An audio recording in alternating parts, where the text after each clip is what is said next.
Hi everyone, it's Adriana Girdler from the MVP Approach, here to teach you how to live your life with purpose and intention. In today's video, I'm going to share with you 4 quick, easy tips on how to structure your day.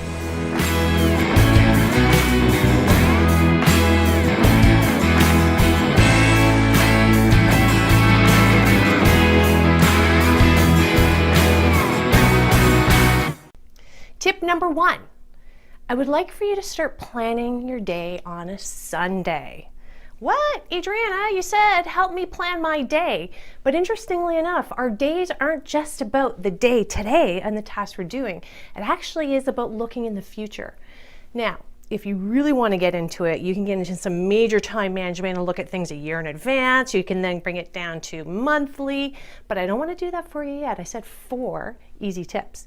And with this first one is you want to plan on Sunday. So on Sunday, take a look at your calendar, see what meetings you have, what major activities are due and deliverables, and really look at how are you going to fit these things in.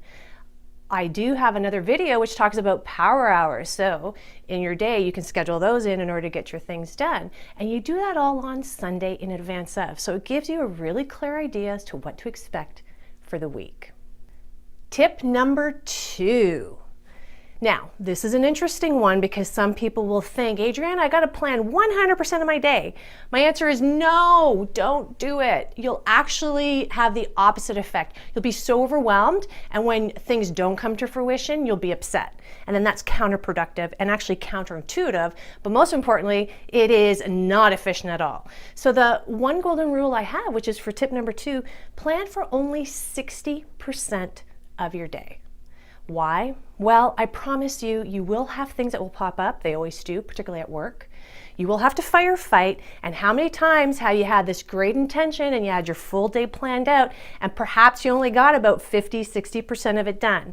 That's kind of the magic number, I say, is if you have 60% planned out, give yourself the other 40% flexibility to deal with those one-offs, because I promise you, they happen. Now, do me a favor, don't include your sleeping. Your sleeping is its own time, only your waking hours, all right? And it truly makes a huge difference. Only 60% of your time planned for it. Tip number 3. All right, so you've planned for the week. Absolutely fantastic. You're only planning for 60% of your day. You're on the right track. Now what you need to do, which is tip number 3, is I would like for you to plan always for tomorrow, the night before. So at the end of the day, whether you choose for that to be at the end of a business day or you choose for it to actually be at the end of day right before you go to sleep, I highly recommend you take a look at your day and you decide what you have to do. Take a look at your meetings, etc. The things you may have planned out on Sunday may not be applicable anymore, because we all know when we go into work how quickly our time fills up, right? With meetings, activities, deliverables, all that fun stuff. So by planning the night before, you're very clear when you wake up as to what it is that you have to do. And a little side note on that is take a look at things from an A, B, C perspective.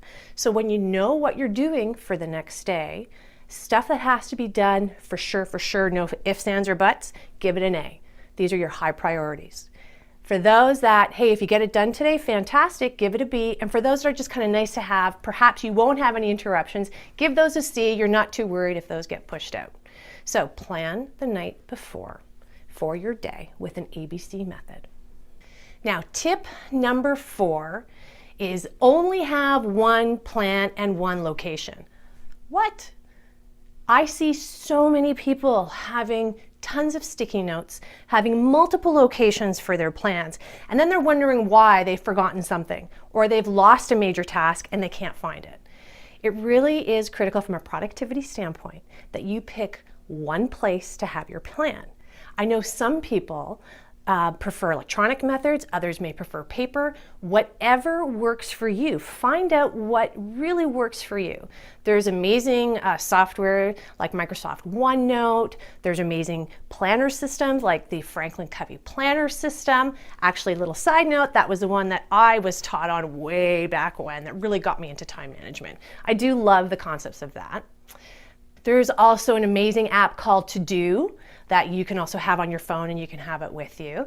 And last but not least, old-fashioned method of just a piece of paper. But again, something that is one place that you carry around with you everywhere that you have access to is critical. So you know that that's where you put all your tasks. And you don't have to search for anything because it's all there at your fingertips.